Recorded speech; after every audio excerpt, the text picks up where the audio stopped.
We've got a short but fun video today. Roush has released their Stage 1 kits for the S650 Mustangs. Let's go over it, and also, there's something kind of strange going on with this. Let's get into it.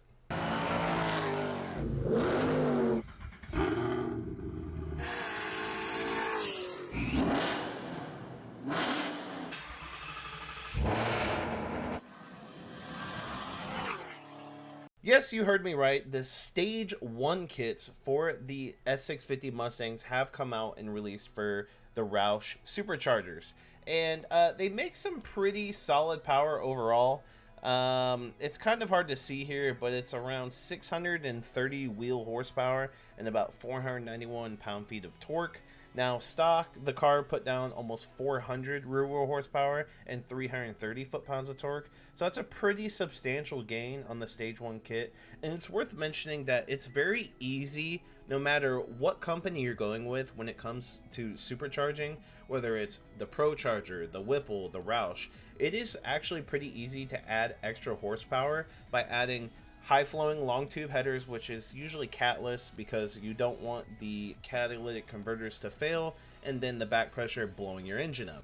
So adding long tube headers is a very good way to boost horsepower and performance of your vehicle overall. It's very efficient. Even getting an aftermarket exhaust can help too. Not all of them are the same. Do a little bit of research on that, but a 3-inch catback system with better flowing pipes definitely do help overall for the engine to breathe. High flow filters for getting that air in, a lot more air in efficiently, definitely helps you boost the horsepower as well. Mixing some fuels, adding some octane booster definitely helps also to mitigate knock. You don't want your car to pull timing. When your car can use the most amount of timing possible because the fuel is that good, you're going to be making the most maximum amount of horsepower. And then things that actually boost the performance, give you more horsepower, is weight reduction too, doing weight reduction mods and whatnot. And then you can do suspension to make sure you get the power to the ground. That does make you faster. So those are things that you can do. Now, one thing that's interesting to me is they put this up on their website. Something's wrong. The Stage 1 kit on their website is $10,000. Now, the reason why this is a Stage 1, basically, because in case you were kind of wondering, it's because the amount of boost that's going through this is less. I do believe they mention how much boost is in this. What a detailed write-up, right? Like, what a detailed write-up. There's the horsepower in the graphing chart. 93 octane. It doesn't say. It doesn't say. Interesting.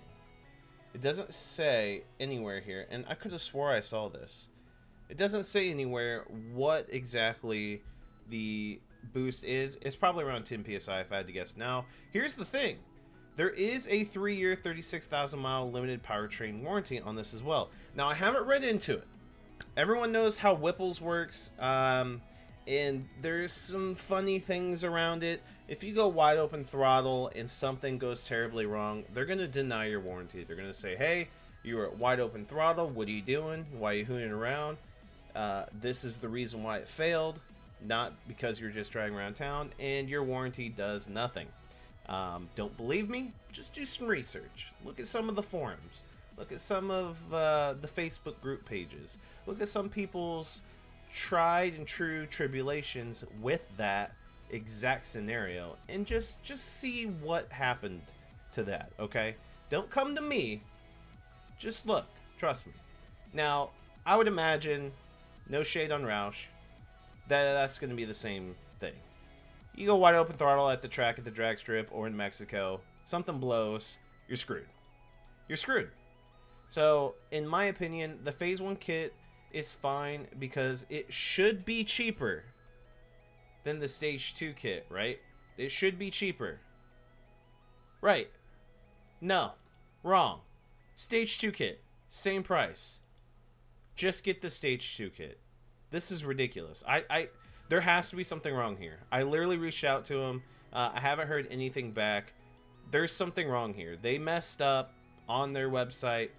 Something is not right unless they plan on discounting the Phase 1 for a sale or something, which would end up being its actual real price that needs to be. Something's wrong here. Don't worry about the warranty. Get the Stage 2 kit. It runs great. Long tube headers, high flow filters. This thing does like 740, 750 rear wheel horsepower with an E-blend also. It's a high. You can absolutely make over 800 rear wheel horsepower in my opinion. Once tuning unlocks, you get better injectors in there. The Magnuson superchargers are tried and true. They're very good superchargers. But if you want to try to get over 800 rear wheel horsepower now with a can tune from a company, it'd be Whipple. Whipple would be the one to go with. So you're probably asking, well, how well does the Phase 1, like how well does it do at the track? Well, I'll show you. I actually got a snapshot here of their time slips, and you can see back-to-back 10.5s at 131, which is almost 132, and 133. Now, 10.5 at 133, 131, almost 132 is good. A 10.5 run is good. That's not bad whatsoever. That's very respectable. What I want to focus on is the 8th mile time. I think that's where a lot of the bread and butter is. There's a lot of 8th mile tracks around. There's one in my town. 6.8 at 104 and then 6.8 at 104. Almost identical times. What's cool is if you look at the 60 foot on the right, 1.629 and then 1.631. So deadly consistent. But as you can see in the miles per hour, one is a little bit better than the other, even though the 60 foot time is off by a little bit. Look at the difference in time. That's pretty crazy to see. Now, obviously, DA, temperature, whether the car was cooled down or not, if it's hot, does play a role in the variances. But overall, very consistent, very good times. 104 at 6.8 in the 8th mile is pretty good. Now, their Phase 2 did do 10.2 at 136, if I do remember, 135, 136. So that it was doing like a 6.5, if I remember correctly, high 6.5s, maybe even a low 6.6 in the 8th. So, I mean, these superchargers are legit, but I think they're really held back on tuning more than the Whipple is. And funny enough, Whipple is getting custom tuning. Whipple is getting custom tuning. They just released another calibration for their Stage 2 kits, both for the new F-150s and the new Mustangs. They're getting custom tuning. Now, if it's hard to tell if Roush is going to really dig into Ford and get that kind of custom tuning support or not, but I think one of the main issues is the fuel system for the Roush. The injectors aren't as good as the GT500 injectors. Correct me if I'm wrong, but I'm pretty sure they don't push as much fuel, the potential, as the GT500 injectors do with the Whipple kits. So, here you go, guys. I just want to provide you with information on the Stage 1 kit. It should be cheaper.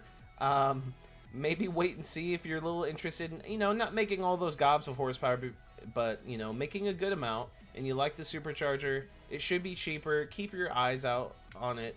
Why is it the same price as Stage 2? I have no idea. But this is really good, valuable data about the Stage 1. This is what you can expect. Very good numbers, respectable, very respectable. If you're not trying to be a world beater, this is very good. This is very respectable. Just bolt it on and go. And you can get a warranty, but I already kind of discussed how that works out. So that is entirely up to you if you're getting it for that. If you're not, don't worry about it. But yeah, let me know what you guys think about the Stage 1 kit in the comment section down below, and I'll see you guys in the next one.